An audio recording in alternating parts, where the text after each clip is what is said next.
Assalamualaikum warahmatullahi wabarakatuh. Selamat pagi semuanya. Selamat berjumpa kembali dalam pelajaran pendidikan agama Islam dan budi pekerti, masih dalam tema seputar sholat Jumat bagian ketiga. Baik anak-anak, sebelum kita mulai materi ini, kita awali dengan membaca doa terlebih dahulu. Mudah-mudahan diberikan kelancaran, diberikan kemudahan, dan diberikan keberkahan. Al-Fatihah. A'udzubillahi minasyaitonirrajim. Bismillahirrahmanirrahim. Alhamdulillahirabbil alamin, arrahmanirrahim, maliki yaumiddin. Iyyaka na'budu wa iyyaka nasta'in. Ihdinas shiratal mustaqim. Shiratal ladzina an'amta 'alaihim ghairil maghdubi 'alaihim waladdallin.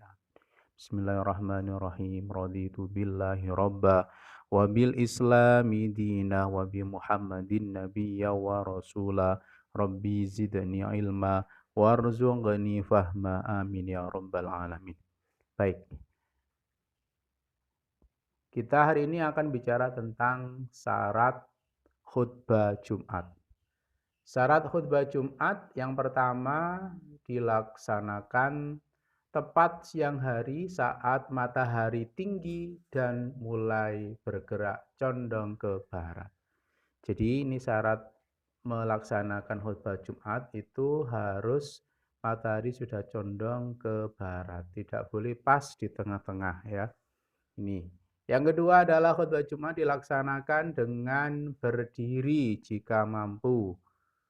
Ini sebagai bentuk bahwa sholat Jumat itu sebisa mungkin dalam keadaan yang kuat ya. Ini berdiri adalah simbol kekuatan. Ya. Yang ketiga, khutbah atau khotib hendaknya duduk di antara dua khutbah. Jadi ketika khutbah pertama dibaca nanti ada khutbah yang kedua. Di antara khutbah pertama dan kedua itu nanti ada biasanya diselingi dengan bacaan sholawat. Nah, di bacaan sholat itu khotib duduk di antara dua khutbah. Yang keempat, khotib atau khutbah disampaikan dengan suara yang keras dan jelas. Jadi suaranya harus bisa menjangkau para jamaah atau para hadirin yang ada di sholat Jumat tersebut. Yang kelima, khutbah dilaksanakan secara berturut-turut jarak antara keduanya. Jadi tidak boleh ada jeda yang sangat lama antara khutbah pertama dan khutbah kedua. Khutbah pertama selesai, terus diselingi dengan ke kamar mandi itu gak pas. Jadi harus berurutan. Yang keenam, khotib suci dari hadas dan najis. Khotib atau orang yang menyampaikan khutbah dalam keadaan suci, hadas dan najis, tidak kentut, tidak buang air atau tidak keluar dari jalan depan dan belakangnya itu. Itu berarti dalam keadaan suci. Yang ketujuh, khotib menutup aurat, tertutup auratnya. Itu adalah syarat khutbah Jumat 1-7. Selanjutnya adalah sunnah khutbah Jumat. Yang pertama, khutbah dilaksanakan atau disampaikan di atas mimbar yang lebih tinggi.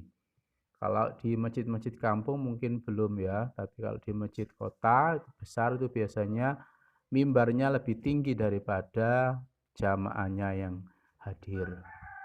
Yang kedua, khotib atau khutbah disampaikan dengan kalimat yang fasih, terang, dan mudah dipahami. Jadi bahasa yang digunakan harus jelas dan bisa ditangkap oleh jamaah. Yang ketiga, khotib menghadap ke jamaah sholat Jumat. Yang keempat, khotib membaca sholawat atau yang lainnya di antara dua khutbah. ketika duduk di antara dua khutbah itu membaca sholawat atau membaca doa. Nah, ini ada yang meriwayatkan bahwa di antara dua khutbah ini adalah waktu yang mustajabah untuk berdoa. Yang kelima, khatib menertibkan 3 rukun, dimulai dengan puji-pujian, kemudian sholawat, dan berwasiat. Harus berurut-urutan. Alhamdulillah, alhamdulillahilladzi ahyana, dan sebagainya. Yang ke-7, khatib hendaknya memberi salam. Jadi sebelum khutbah disampaikan, diawali dengan salam dulu. Yang ke-8, khatib hendaknya duduk di kursi mimbar sesudah memberi salam dan mendengarkan azan. Itu sunnah-sunnah khatib ya dalam sholat Jumat. Selanjutnya adalah sunnah yang berkaitan dengan sholat Jumat. Ini secara umum ya.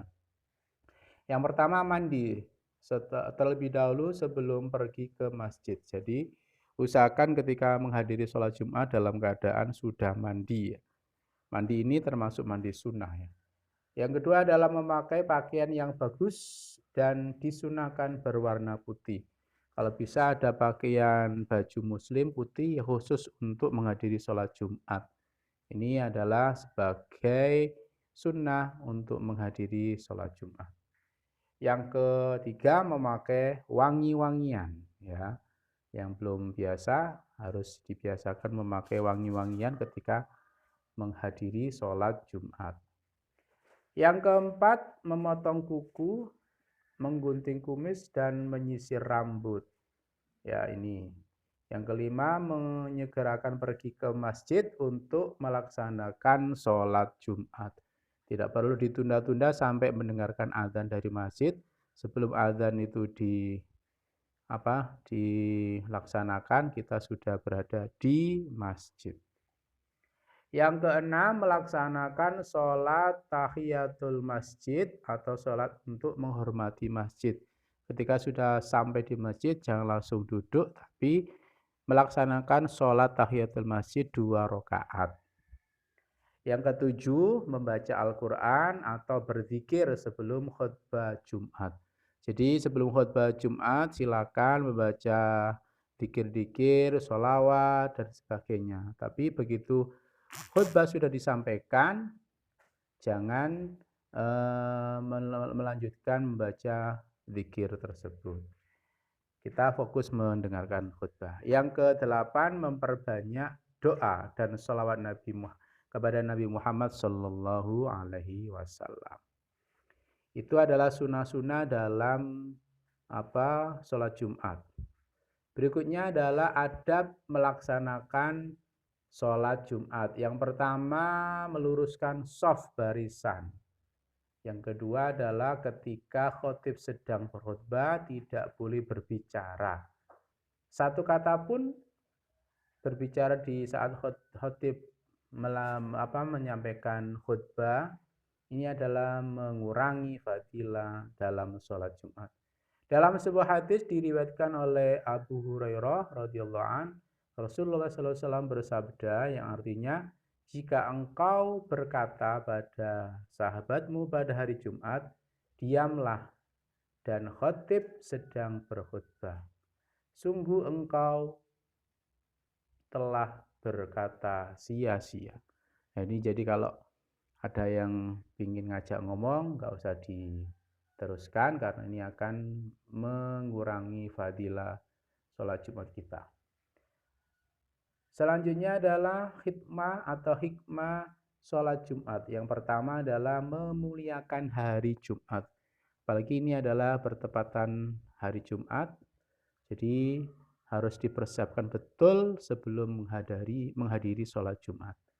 Yang kedua, menguatkan tali silaturahmi. Ketemu sesama tetangga, teman, dan sebagainya di tempat sholat Jumat. Ya. Semakin kuat persatuannya.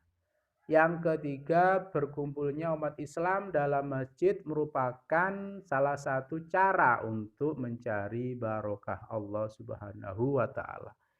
Jadi kalau umat Islam itu bersatu ketika sholat Jumat, ini menandakan bahwa Allah akan menurunkan berkahnya pada jamaah tersebut. Dan yang keempat, dengan sering berjamaah di masjid bisa menambah semangat bekerja kita karena terbiasa melihat orang-orang yang semangat beribadah di masjid.